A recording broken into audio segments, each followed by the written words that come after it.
The Pit and the Pendulum, by Edgar Allan Poe. Impia tortorum longos sic turba furores sanguinis innocui, non satiata, aluit. Sospite nunc patria, fracto nunc funeris antro, mors ubi dira fuit vita salusque patent. Quatrain composed for the gates of a market to be erected upon the site of the Jacobin clubhouse at Paris. I was sick, sick unto death with that long agony. And when they at length unbound me, and I was permitted to sit, I felt that my senses were leaving me. The sentence, the dread sentence of death, was the last of distinct accentuation which reached my ears. After that, the sound of the inquisitorial voices seemed merged in one dreamy, indeterminate hum. It conveyed to my soul the idea of revolution, perhaps from its association in fancy with the burr of a mill wheel. This only for a brief period, for presently I heard no more. Yet for a while I saw, but with how terrible an exaggeration, I saw the lips of the black-robed judges. They appeared to me white, whiter than the sheet upon which I traced these words, and thin even to grotesqueness, thin with the intensity of their expression of firmness, of immovable resolution, of stern contempt of human torture. I saw that the decrees of what to me was fate were still issuing from those lips. I saw them writhe with a deadly locution.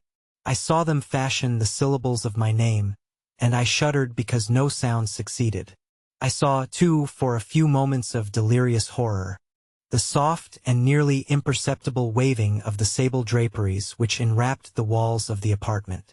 And then my vision fell upon the 7 tall candles upon the table. At first they wore the aspect of charity, and seemed white and slender angels who would save me.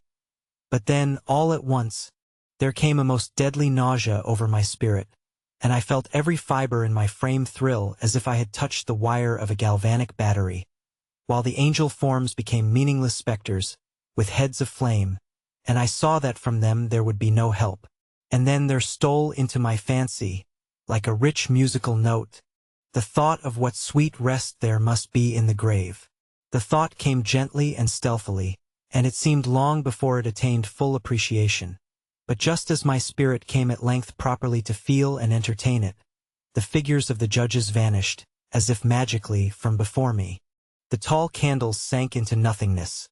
Their flames went out utterly. The blackness of darkness supervened. All sensations appeared swallowed up in a mad rushing descent as of the soul into Hades. Then silence and stillness, night were the universe. I had swooned, but still will not say that all of consciousness was lost. What of it there remained I will not attempt to define, or even to describe. Yet all was not lost. In the deepest slumber, no. In delirium, no. In a swoon, no. In death, no. Even in the grave all is not lost. Else there is no immortality for man. Arousing from the most profound of slumbers, we break the gossamer web of some dream. Yet in a second afterward, so frail may that web have been, we remember not that we have dreamed. In the return to life from the swoon there are 2 stages. First, that of the sense of mental or spiritual, secondly, that of the sense of physical existence. It seems probable that if, upon reaching the second stage, we could recall the impressions of the first, we should find these impressions eloquent in memories of the gulf beyond. And that gulf is what? How at least shall we distinguish its shadows from those of the tomb? But if the impressions of what I have termed the first stage are not, at will, recalled, yet, after long interval, do they not come unbidden, while we marvel whence they come? He who has never swooned, is not he who finds strange palaces and wildly familiar faces in coals that glow? Is not he who beholds floating in mid-air the sad visions that the many may not view? Is not he who ponders over the perfume of some novel flower? Is not he whose brain grows bewildered with the meaning of some musical cadence which has never before arrested his attention? Amid frequent and thoughtful endeavors to remember, amid earnest struggles to regather some token of the state of seeming nothingness into which my soul had lapsed, there have been moments when I have dreamed of success.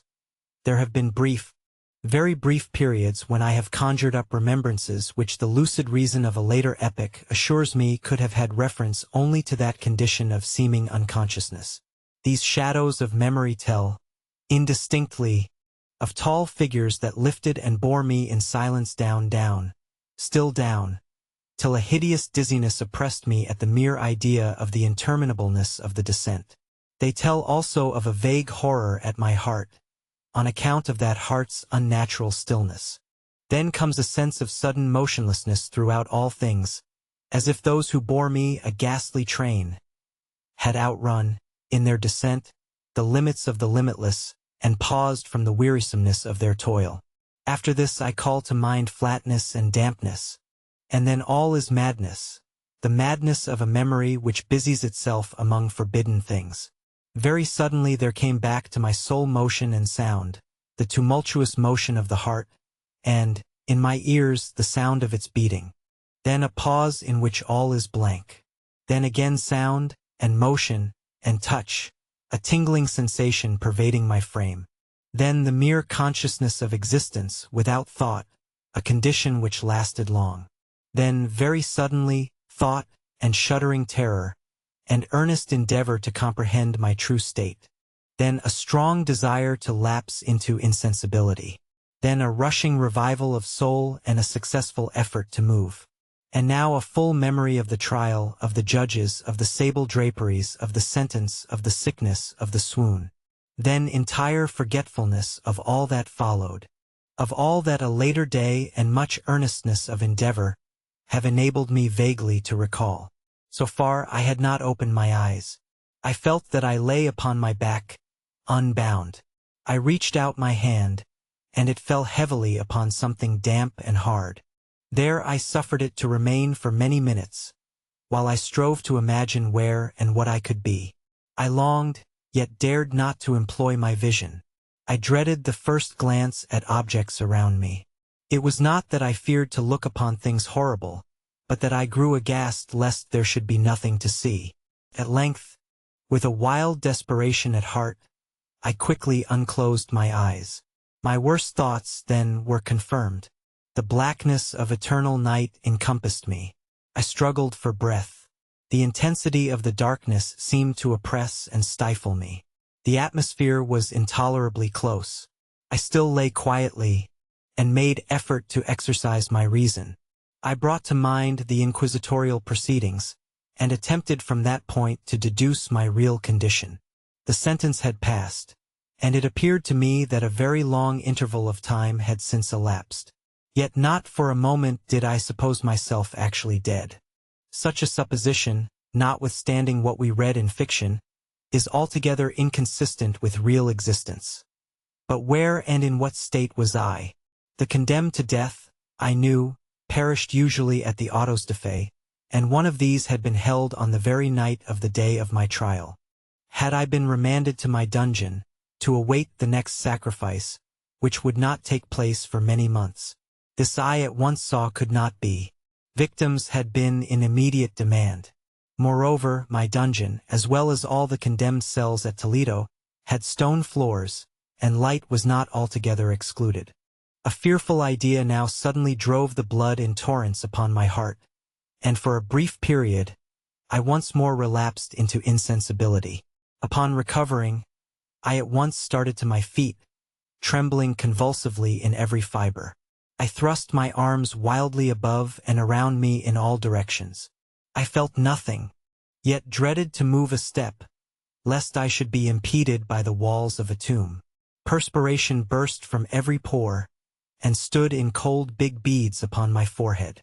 The agony of suspense grew at length intolerable, and I cautiously moved forward, with my arms extended, and my eyes straining from their sockets, in the hope of catching some faint ray of light. I proceeded for many paces, but still all was blackness and vacancy. I breathed more freely. It seemed evident that mine was not, at least, the most hideous of fates. And now, as I still continued to step cautiously onward, there came thronging upon my recollection 1,000 vague rumors of the horrors of Toledo. Of the dungeons there had been strange things narrated, fables I had always deemed them, but yet strange and too ghastly to repeat, save in a whisper.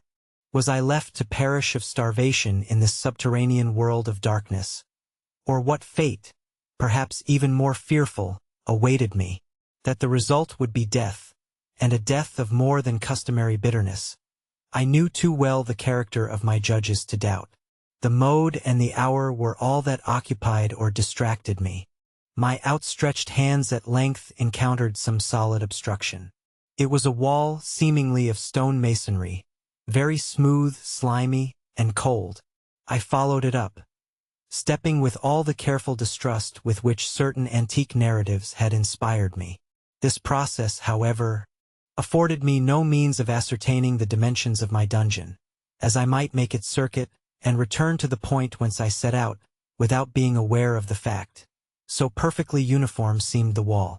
I therefore sought the knife which had been in my pocket, when led into the inquisitorial chamber. But it was gone. My clothes had been exchanged for a wrapper of coarse serge.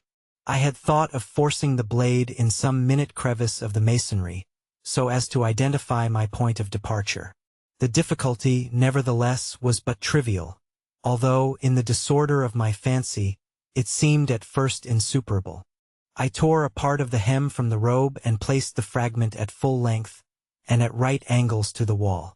In groping my way around the prison, I could not fail to encounter this rag upon completing the circuit. So, at least I thought, but I had not counted upon the extent of the dungeon, or upon my own weakness. The ground was moist and slippery. I staggered onward for some time when I stumbled and fell. My excessive fatigue induced me to remain prostrate, and sleep soon overtook me as I lay. Upon awaking and stretching forth an arm, I found beside me a loaf and a pitcher with water.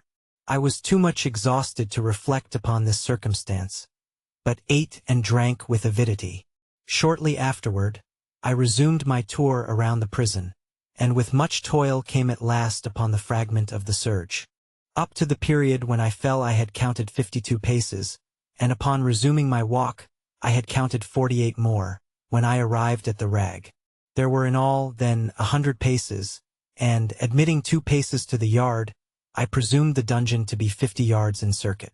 I had met, however, with many angles in the wall, and thus I could form no guess at the shape of the vault, for vault I could not help supposing it to be. I had little object, certainly no hope, in these researches, but a vague curiosity prompted me to continue them. Quitting the wall, I resolved to cross the area of the enclosure. At first I proceeded with extreme caution, for the floor, although seemingly of solid material, was treacherous with slime. At length, however, I took courage, and did not hesitate to step firmly, endeavoring to cross in as direct a line as possible. I had advanced some 10 or 12 paces in this manner, when the remnant of the torn hem of my robe became entangled between my legs. I stepped on it, and fell violently on my face. In the confusion attending my fall, I did not immediately apprehend a somewhat startling circumstance, which yet, in a few seconds afterward, and while I still lay prostrate, arrested my attention. It was this: my chin rested upon the floor of the prison, but my lips and the upper portion of my head, although seemingly at a less elevation than the chin, touched nothing. At the same time my forehead seemed bathed in a clammy vapor, and the peculiar smell of decayed fungus arose to my nostrils. I put forward my arm, and shuddered to find that I had fallen at the very brink of a circular pit, whose extent, of course, I had no means of ascertaining at the moment. Groping about the masonry just below the margin, I succeeded in dislodging a small fragment, and let it fall into the abyss. For many seconds I hearkened to its reverberations as it dashed against the sides of the chasm in its descent. At length there was a sullen plunge into water, succeeded by loud echoes. At the same moment there came a sound resembling the quick opening, and as rapid closing of a door overhead, while a faint gleam of light flashed suddenly through the gloom, and as suddenly faded away. I saw clearly the doom which had been prepared for me, and congratulated myself upon the timely accident by which I had escaped. Another step before my fall, and the world had seen me no more. and the death just avoided was of that very character which I had regarded as fabulous and frivolous in the tales respecting the Inquisition. To the victims of its tyranny, there was the choice of death with its direst physical agonies, or death with its most hideous moral horrors. I had been reserved for the latter. By long suffering my nerves had been unstrung, until I trembled at the sound of my own voice, and had become in every respect a fitting subject for the species of torture which awaited me. Shaking in every limb, I groped my way back to the wall, resolving there to perish rather than risk the terrors of the wells, of which my imagination now pictured many in various positions about the dungeon. In other conditions of mind I might have had courage to end my misery at once by a plunge into one of these abysses. But now I was the veriest of cowards. Neither could I forget what I had read of these pits, that the sudden extinction of life formed no part of their most horrible plan. Agitation of spirit kept me awake for many long hours, but at length I again slumbered.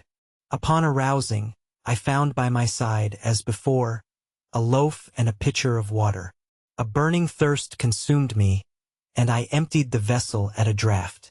It must have been drugged, for scarcely had I drunk, before I became irresistibly drowsy. A deep sleep fell upon me, a sleep like that of death. How long it lasted, of course, I know not. But when, once again, I unclosed my eyes, the objects around me were visible. By a wild sulphurous luster, the origin of which I could not at first determine, I was enabled to see the extent and aspect of the prison. In its size I had been greatly mistaken. The whole circuit of its walls did not exceed 25 yards. For some minutes this fact occasioned me a world of vain trouble. Vain indeed, for what could be of less importance, under the terrible circumstances which environed me, than the mere dimensions of my dungeon? But my soul took a wild interest in trifles, and I busied myself in endeavors to account for the error I had committed in my measurement. The truth at length flashed upon me.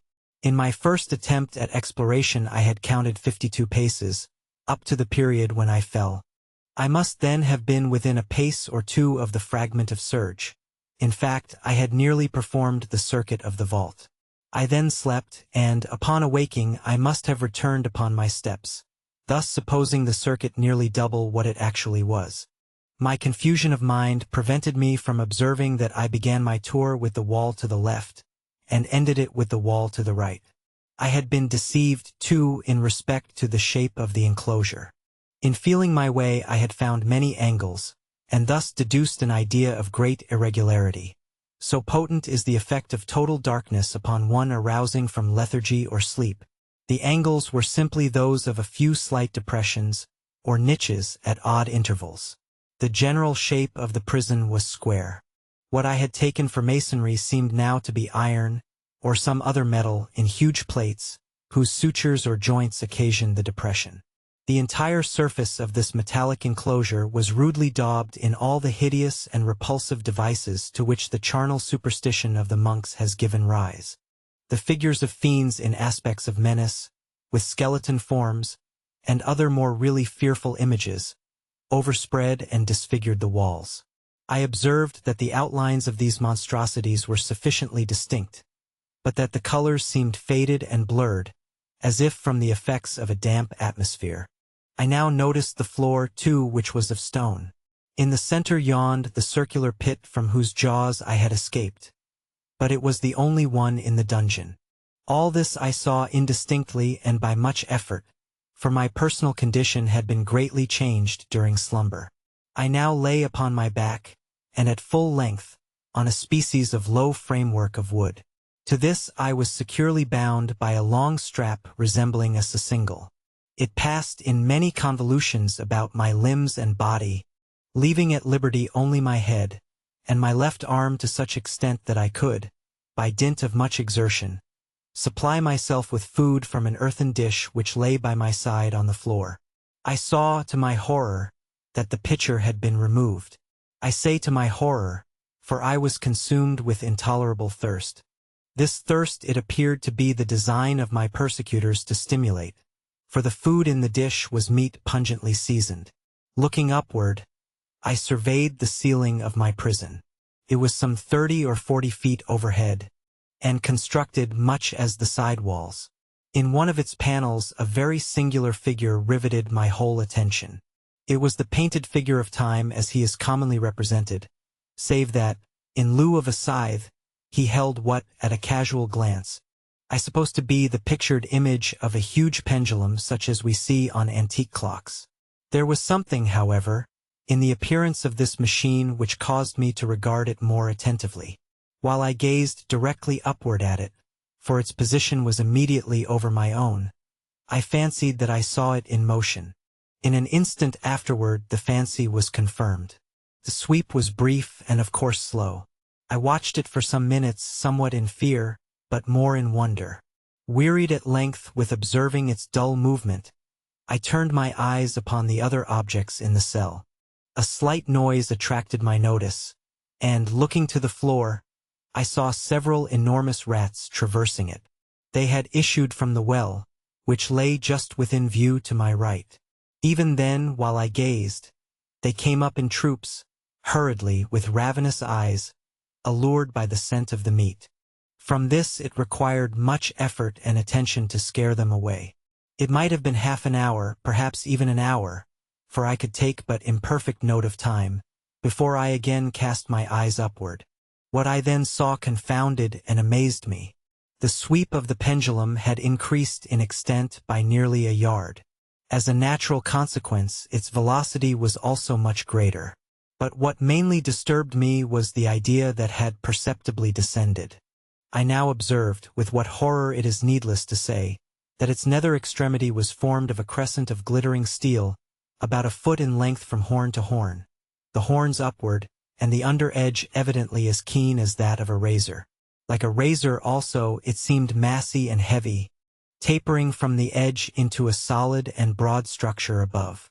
It was appended to a weighty rod of brass, and the whole hissed as it swung through the air. I could no longer doubt the doom prepared for me by monkish ingenuity in torture.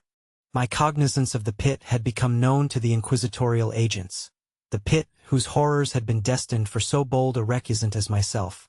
The pit, typical of hell, and regarded by rumor as the ultima thule of all their punishments. The plunge into this pit I had avoided by the merest of accidents. I knew that surprise or entrapment into torment formed an important portion of all the grotesquerie of these dungeon deaths. Having failed to fall, it was no part of the demon plan to hurl me into the abyss, and thus, there being no alternative, a different and a milder destruction awaited me. Milder! I half smiled in my agony as I thought of such application of such a term. What boots it to tell of the long, long hours of horror more than mortal, during which I counted the rushing vibrations of the steel, inch by inch, line by line, with a descent only appreciable at intervals that seemed ages. Down and still down it came. Days passed. It might have been that many days passed, ere it swept so closely over me as to fan me with its acrid breath. The odor of the sharp steel forced itself into my nostrils. I prayed. I wearied heaven with my prayer for its more speedy descent. I grew frantically mad, and struggled to force myself upward against the sweep of the fearful scimitar. And then I fell suddenly calm, and lay smiling at the glittering death, as a child at some rare bauble. There was another interval of utter insensibility. It was brief, for upon again lapsing into life there had been no perceptible descent in the pendulum. But it might have been long, for I knew there were demons who took note of my swoon, and who could have arrested the vibration at pleasure. Upon my recovery, too, I felt very, inexpressibly sick and weak, as if through long inanition. Even amid the agonies of that period, the human nature craved food. With painful effort I outstretched my left arm as far as my bonds permitted, and took possession of the small remnant which had been spared me by the rats. As I put a portion of it within my lips, there rushed to my mind a half-formed thought of joy, of hope. Yet what business had I with hope? It was, as I say, a half-formed thought. Man has many such which are never completed. I felt that it was of joy, of hope, but felt also that it had perished in its formation. In vain I struggled to regain it. Long suffering had nearly annihilated all my ordinary powers of mind. I was an imbecile, an idiot. The vibration of the pendulum was at right angles to my length. I saw that the crescent was designed to cross the region of the heart. It would fray the serge of my robe. It would return and repeat its operations again and again. Notwithstanding its terrifically wide sweep, some 30 feet or more, and the hissing vigor of its descent, sufficient to sunder these very walls of iron, still the fraying of my robe would be all that, for several minutes, it would accomplish. And at this thought I paused. I dared not go farther than this reflection. I dwelt upon it with a pertinacity of attention, as if, in so dwelling, I could arrest here the descent of the steel. I forced myself to ponder upon the sound of the crescent as it should pass across the garment, upon the peculiar thrilling sensation which the friction of cloth produces on the nerves. I pondered upon all this frivolity until my teeth were on edge. Down, steadily down it crept. I took a frenzied pleasure in contrasting its downward with its lateral velocity. To the right, to the left, far and wide, with the shriek of a damned spirit. To my heart with the stealthy pace of the tiger. I alternately laughed and howled as the one or the other idea grew predominant. Down. Certainly, relentlessly down. It vibrated within 3 inches of my bosom. I struggled violently, furiously, to free my left arm. This was free only from the elbow to the hand. I could reach the latter from the platter beside me to my mouth with great effort, but no farther. Could I have broken the fastenings above the elbow, I would have seized and attempted to arrest the pendulum. I might as well have attempted to arrest an avalanche. Down. Still unceasingly. Still inevitably down. I gasped and struggled at each vibration. I shrunk convulsively at its every sweep. My eyes followed its outward or upward whirls with the eagerness of the most unmeaning despair. They closed themselves spasmodically at the descent. Although death would have been a relief, oh, how unspeakable! Still I quivered in every nerve to think how slight a sinking of the machinery would precipitate that keen, glistening axe upon my bosom. It was hope that prompted the nerve to quiver, the frame to shrink. It was hope, the hope that triumphs on the rack, that whispers to the death-condemned even in the dungeons of the Inquisition. I saw that some 10 or 12 vibrations would bring the steel in actual contact with my robe. And with this observation there suddenly came over my spirit all the keen, collected calmness of despair. For the first time during many hours, or perhaps days, I thought. It now occurred to me that the bandage or sucingle which enveloped me was unique. I was tied by no separate cord. The first stroke of the razor-like crescent athwart any portion of the band would so detach it that it might be unwound from my person by means of my left hand. But how fearful, in that case, the proximity of the steel. The result of the slightest struggle, how deadly. Was it likely, moreover, that the minions of the torturer had not foreseen and provided for this possibility? Was it probable that the bandage crossed my bosom in the track of the pendulum? Dreading to find my feint, and, as it seemed, my last hope frustrated, I so far elevated my head as to obtain a distinct view of my breast. The sucingle enveloped my limbs and body close in all directions, save in the path of the destroying crescent. Scarcely had I dropped my head back into its original position, when there flashed upon my mind what I cannot better describe than as the unformed half of that idea of deliverance to which I have previously alluded, and of which a moiety only floated indeterminately through my brain when I raised food to my burning lips. The whole thought was now present, feeble, scarcely sane, scarcely definite, but still entire. I proceeded at once, with the nervous energy of despair, to attempt its execution. For many hours the immediate vicinity of the low framework upon which I lay had been literally swarming with rats.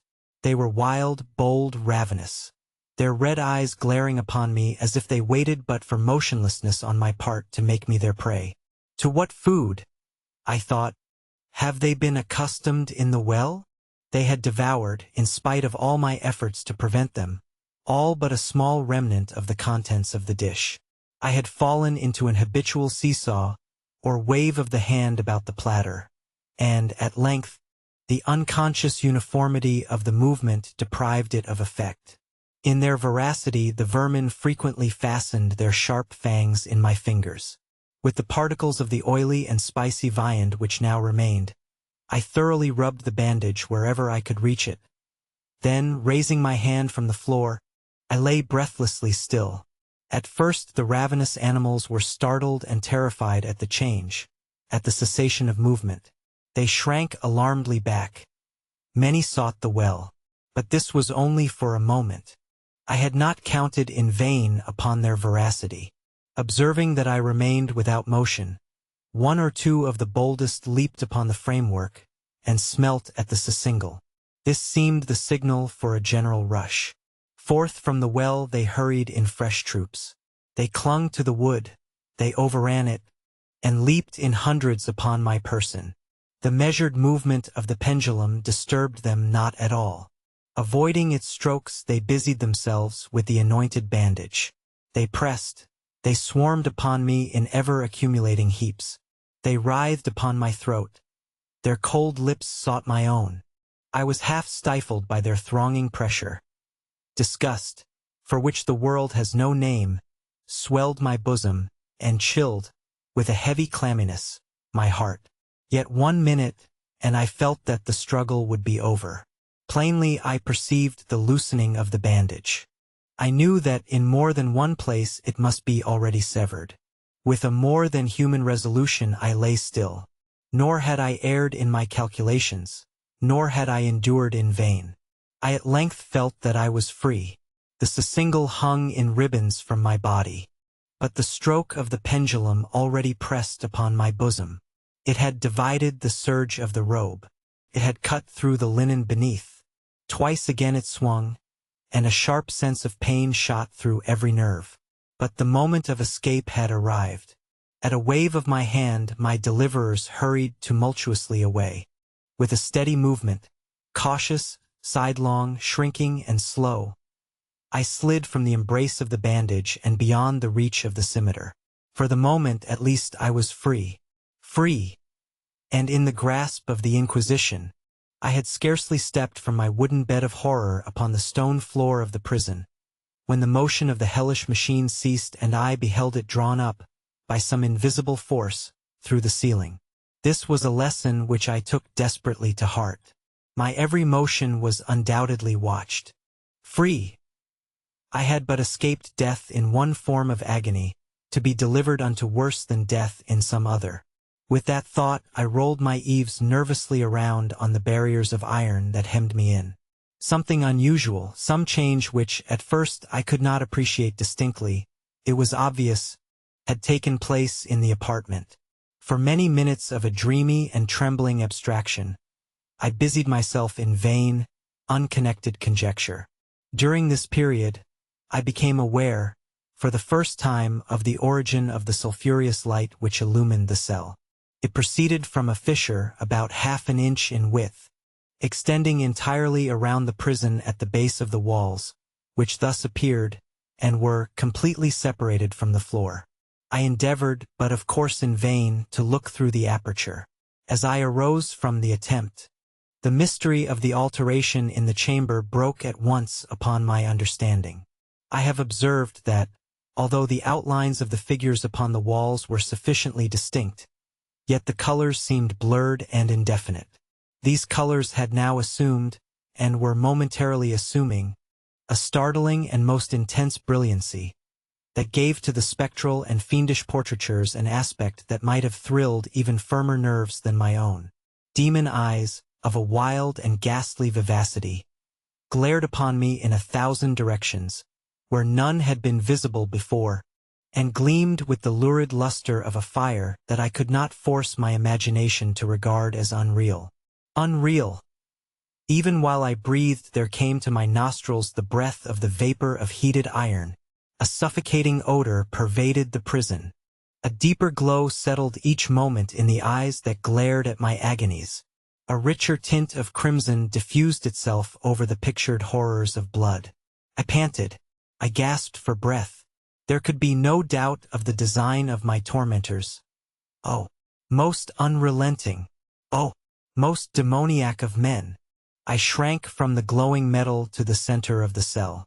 Amid the thought of the fiery destruction that impended, the idea of the coolness of the well came over my soul like balm. I rushed to its deadly brink. I threw my straining vision below. The glare from the enkindled roof illumined its inmost recesses. Yet, for a wild moment, did my spirit refuse to comprehend the meaning of what I saw. At length it forced. It wrestled its way into my soul. It burned itself in upon my shuddering reason. Oh, for a voice to speak! Oh, horror! Oh, any horror but this. With a shriek, I rushed from the margin, and buried my face in my hands, weeping bitterly. The heat rapidly increased, and once again I looked up, shuddering as with a fit of the ague. There had been a second change in the cell, and now the change was obviously in the form. As before, it was in vain that I, at first, endeavored to appreciate or understand what was taking place. But not long was I left in doubt. The inquisitorial vengeance had been hurried by my twofold escape, and there was to be no more dallying with the King of Terrors. The room had been square. I saw that two of its iron angles were now acute, two consequently obtuse. The fearful difference quickly increased with a low rumbling or moaning sound. In an instant the apartment had shifted its form into that of a lozenge. But the alteration stopped not here. I neither hoped nor desired it to stop. I could have clasped the red walls to my bosom as a garment of eternal peace. Death, I said. Any death but that of the pit. Fool! Might I have not known that into the pit it was the object of the burning iron to urge me? Could I resist its glow? Or, if even that, could I withstand its pressure? And now, flatter and flatter grew the lozenge, with a rapidity that left me no time for contemplation. Its center, and of course its greatest width, came just over the yawning gulf. I shrank back, but the closing walls pressed me resistlessly onward. At length for my seared and writhing body there was no longer an inch of foothold on the firm floor of the prison. I struggled no more, but the agony of my soul found vent in one loud, long, and final scream of despair. I felt that I tottered upon the brink. I averted my eyes. There was a discordant hum of human voices. There was a loud blast as of many trumpets.